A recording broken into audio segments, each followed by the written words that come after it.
சிறப்புமிக்க ஜனநாயக கிறிஸ்தவ பேரவையின் 10வது ஆண்டு விழா மற்றும் கிறிஸ்மஸ் நிகழ்விற்கு தலைமை தாங்கியிருக்கக்கூடிய என்னுடைய அன்புக்குரிய சகோதரர் டேனியல் ரஞ்சன் அவர்களே, அன்புக்குரிய தம்பி ஜோஸ் அவர்களே, இந்திரா குமாரி அவர்களே, செல்வன் ஞானப்பிரகாஷ் அவர்களே, இங்கு வாழ்த்துறை வழங்கி அமர்ந்திருக்கக்கூடிய அன்புக்குரிய போதக பெருமக்கள், பங்கு தந்தையர்கள், இன்னும் பல்வேறு ஆன்மீக தலைவர்கள், எங்களோடு வருகை தந்திருக்கக்கூடிய அன்புக்குரிய அண்ணன் சட்டப்பேரவை உறுப்பினர் ஜேஜி பிரின்ஸ் அவர்கள், அண்ணன் முன்னாள் அமைச்சர் சுரேஷ் ராஜன் அவர்கள், டாக்டர் புஷ்பலீலா ஆல்பன் அவர்கள், நாகர்கோவில் மாநகராட்சியினுடைய துணை மேயர் அன்புக்குரிய மேரி பிரின்சிலதா அவர்கள், இந்த பகுதியினுடைய கவுன்சிலர் மோனிகா அவர்கள், இன்னும் பேர் சொன்னால் எல்லாம் சொல்லணும், தம்பி பூதலிங்கம், காரவளை செல்வன், அதுபோன்ற அண்ணன் சர்க்குருகண்ணன் உள்ளிட்ட நண்பர்களுக்கும் இங்கு வருகை தந்திருக்கக்கூடிய அன்புக்குரிய சகோதர சகோதரிகளுக்கும் அனைவருக்கும் என்னுடைய வணக்கத்தினை தெரிவித்துக்கணும். ஜான்சி அக்கா மாதிரி எல்லாருமே முக்கியமான ஆள் தான். பேர் சொன்னால் ரொம்ப டைம் வேறு, நீங்கள் பசியில் இருக்கிறியா, நான் வேறு பசியில் இருக்கோம், எங்கள் டீம் அப்படி தான் இருக்குது. நான் சுருக்கமாக சில விஷயங்களை மட்டும் பேசி விடைபெறலாம் என்று கருதுகின்றேன். உண்மையிலேயே இந்த அமைப்பு ஆரம்பிக்கப்பட்டதன் நோக்கத்தை பற்றி அன்புக்குரிய சகோதரர் ரஞ்சன் அவர்கள் இங்கு பேசினார். அன்புக்குரிய தம்பி ஜோஸ் அவர்கள், ரஞ்சன் அவர்கள் ஆகியோரை நான் நீண்ட காலமாக பார்த்து கொண்டிருக்கின்றேன். சிறுபான்மை மக்களுடைய பாதுகாப்பு என்பதில் எந்தவித சமரசங்களுக்கும் தங்களை உட்படுத்தாமல் அவர்கள் அந்த இடத்திலே போய் நின்று அதற்காக குரல் கொடுக்கக்கூடிய நிகழ்வை பார்த்து நான் உள்ளபடியே மகிழ்கின்றேன், அவர்களை பாராட்டுகின்றேன். நம்முடைய மாவட்டம் ஒரு அமைதி பூங்காவாக இருந்த மாவட்டம், அற்புதமான மாவட்டம். பாரதியினுடைய பாட்டு அடிக்கடி எனக்கு ஞாபகம் வரும். எந்த வளம் இல்லை இந்த திருநாட்டிலிருந்து, எந்த வளம் இல்லை, எல்லா வளமும் இருக்கக்கூடிய ஒரு அற்புதமான மாவட்டம் கன்னியாகுமரி மாவட்டம். இப்போ அது ரொம்ப அழிஞ்சுக்கிட்டு வருது, அதுக்குள்ளே நான் போகலை. ஆனால் எல்லா வளமும் பெற்ற இந்த மாவட்டம், இங்கு பல சமய மக்கள் வாழ்ந்தாலும் பல்சமய ஒருமைப்பாட்டிற்கு ஒரு அடையாளமான மாவட்டமும் நம்முடைய மாவட்டம்தான்.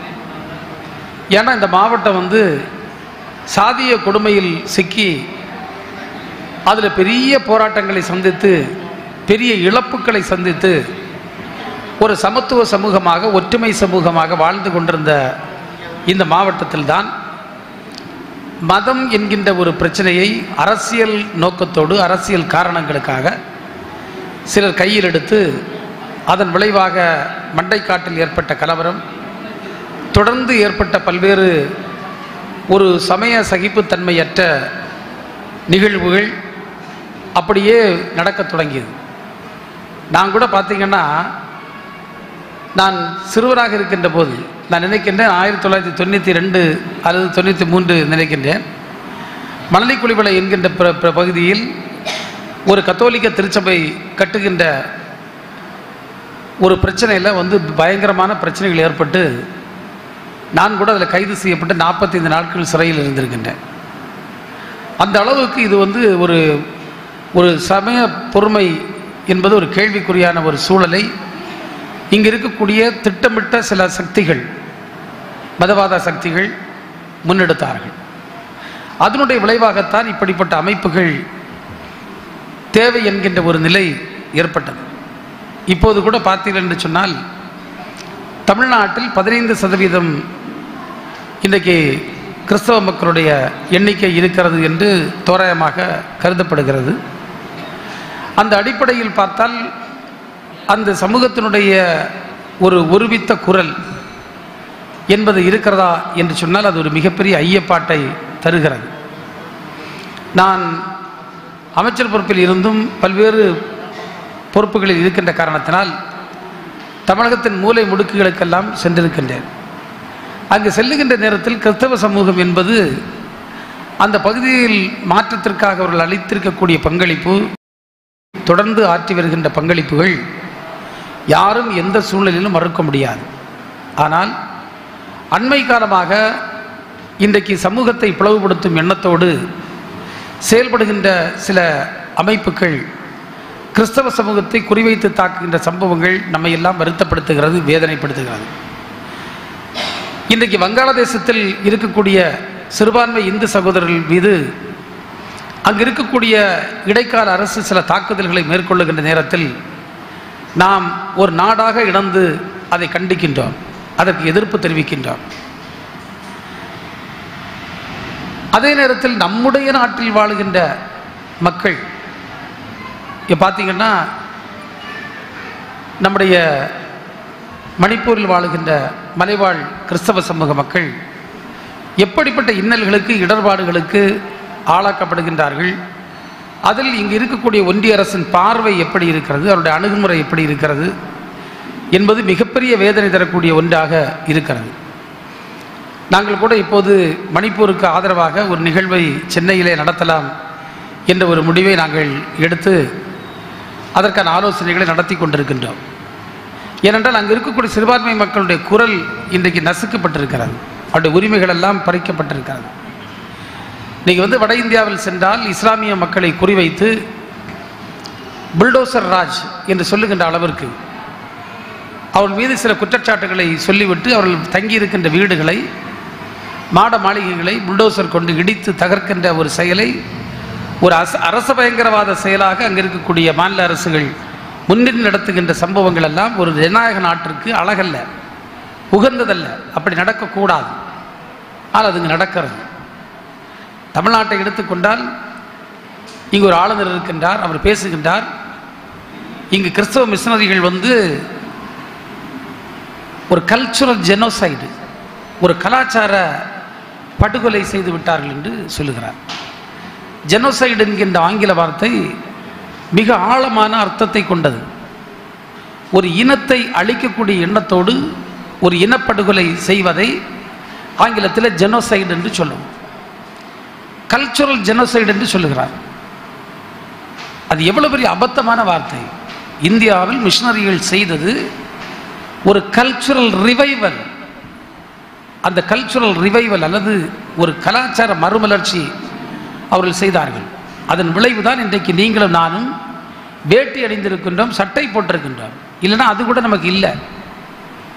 பெண்கள் ஆட முடியுமா? பெண்களுக்கு என்ன உரிமை இருந்தது?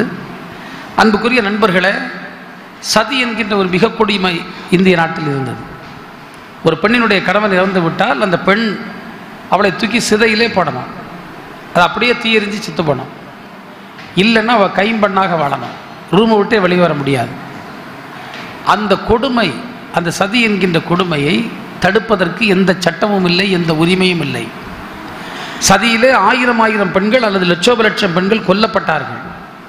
அதற்கான எந்த ஆவணமும் இல்லை, அது யாரும் தடுக்கவும் முடியாது, அது குற்றமும் அல்ல. குற்றம் இல்லை, அது ஒன்றும் குற்றம் கிடையாது. இந்த சமூகம் ஏற்றுக்கொண்டது. இதை பார்த்து கொண்டிருக்க முடியுமா?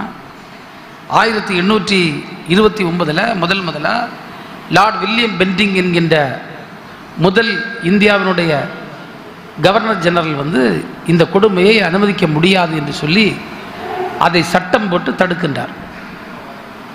அதோடு இங்கிருந்த சனாதனவாதிகளோ ஏதோ வாதிகளோ வச்சுவிடோமா, அங்கே முடிக்கல, அது அப்பீலுக்கு போனாங்க.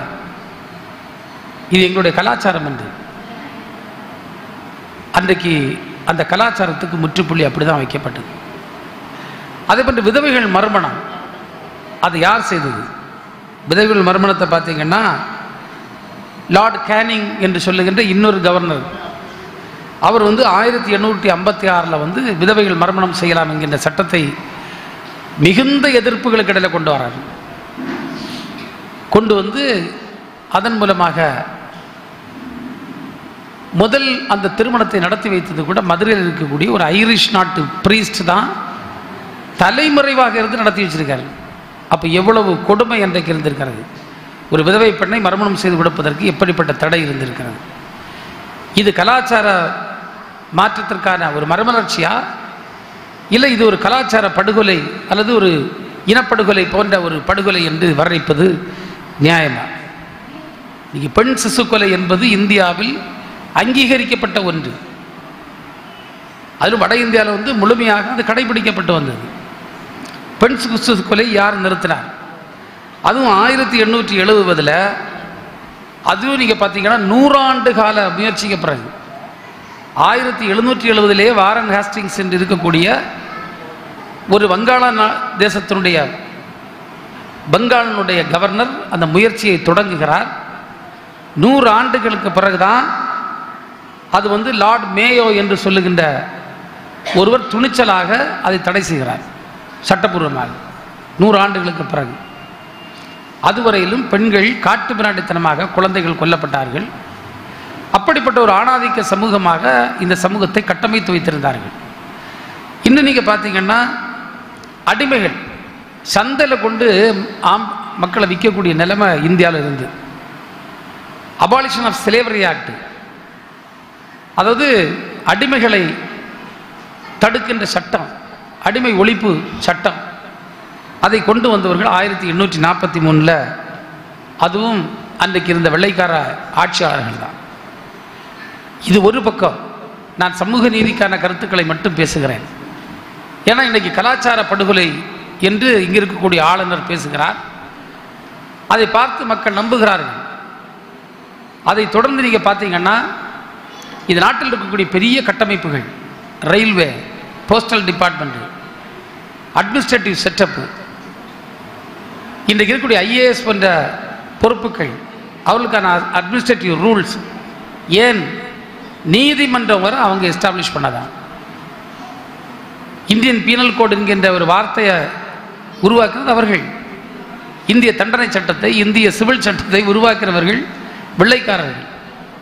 அன்றைக்கு இந்த மிஷனரிகளும் அன்றிருந்த அரசுகளும் இணைந்து பணியாற்றித்தான் இப்படிப்பட்ட மாற்றத்தை கொண்டு வந்தார்கள். இந்தியாவில் முதலாக எல்லோருக்கும் கல்வி கற்றுக் கொடுக்கக்கூடிய 3 பல்கலைக்கழகத்தை, அன்றைக்கு ஒன்று கல்கத்தா பல்கலைக்கழகம், இன்னொன்று பூனா பல்கலைக்கழகம், இன்னொன்று மெட்ராஸ் பல்கலைக்கழகம், 3ஐயும் ஸ்தாபித்தவர்கள் அன்றைக்கு வெள்ளைக்கார மிஷனரிகள்.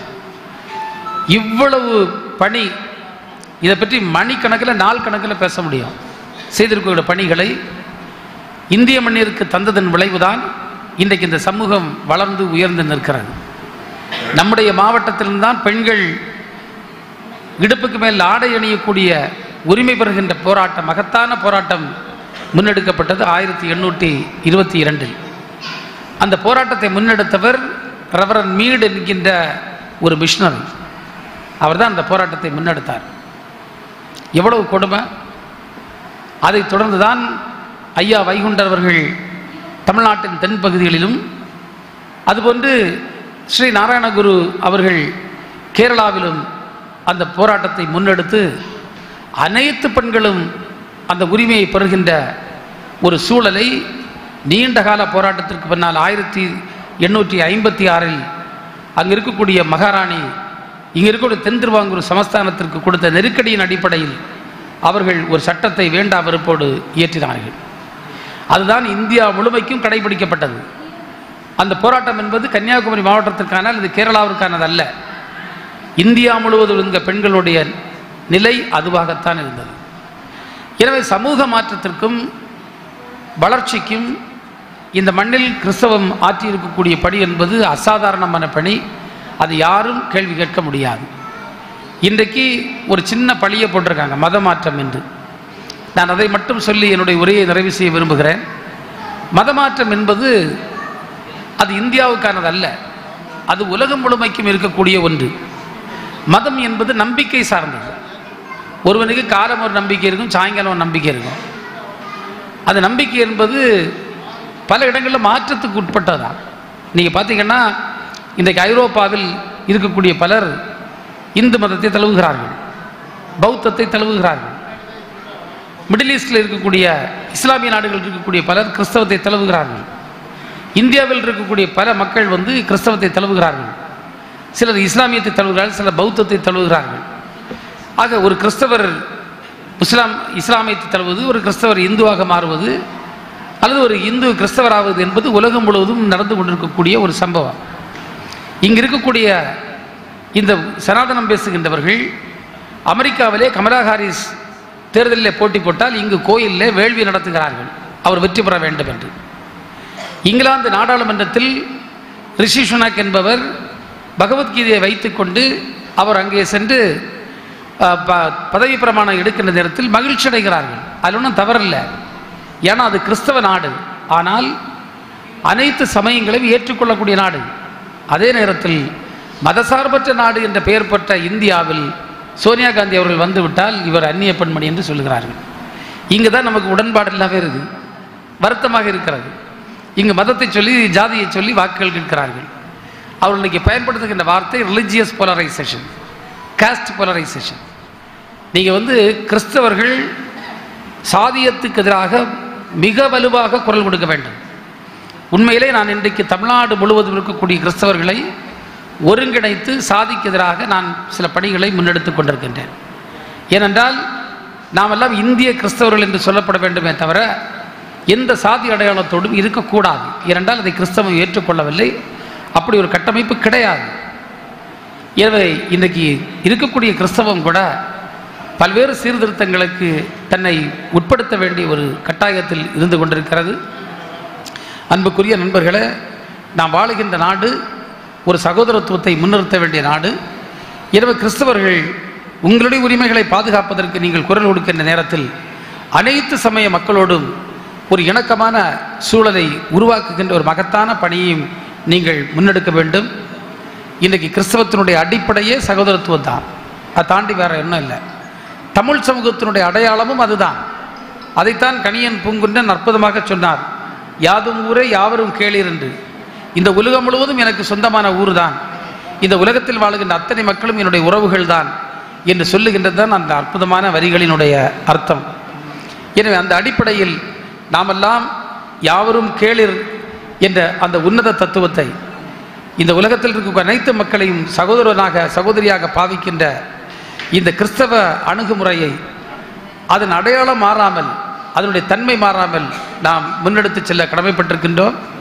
இன்றைக்கு அன்புக்குரிய தம்பிமார்கள், அன்பு தம்பி ஜோஸ் போன்றவர்கள், அன்புக்குரிய தம்பி சகோதரர் ரஞ்சன் போன்றவர்கள் எடுக்கிற முயற்சிகளை நாங்களும் உடனிருந்து உங்களுக்கு ஒத்துழைப்பை தருவோம் என்ற உறுதியை நான் கூறிக்கொண்டு, எந்த சூழ்நிலையிலும் நாங்கள் சிறுபான்மை மக்களுடைய உரிமைகள் எந்த விதத்திலும் பாதிக்கப்படுவதை ஏற்றுக்கொள்ள மாட்டோம் என்ற உறுதியும் கூறி உங்கள் அத்தனை பேருக்கும் கிறிஸ்துமஸ் புத்தாண்டு நல்வாழ்த்துக்களை தெரிவித்து விடைபெறுகின்றேன். நன்றி, வணக்கம்.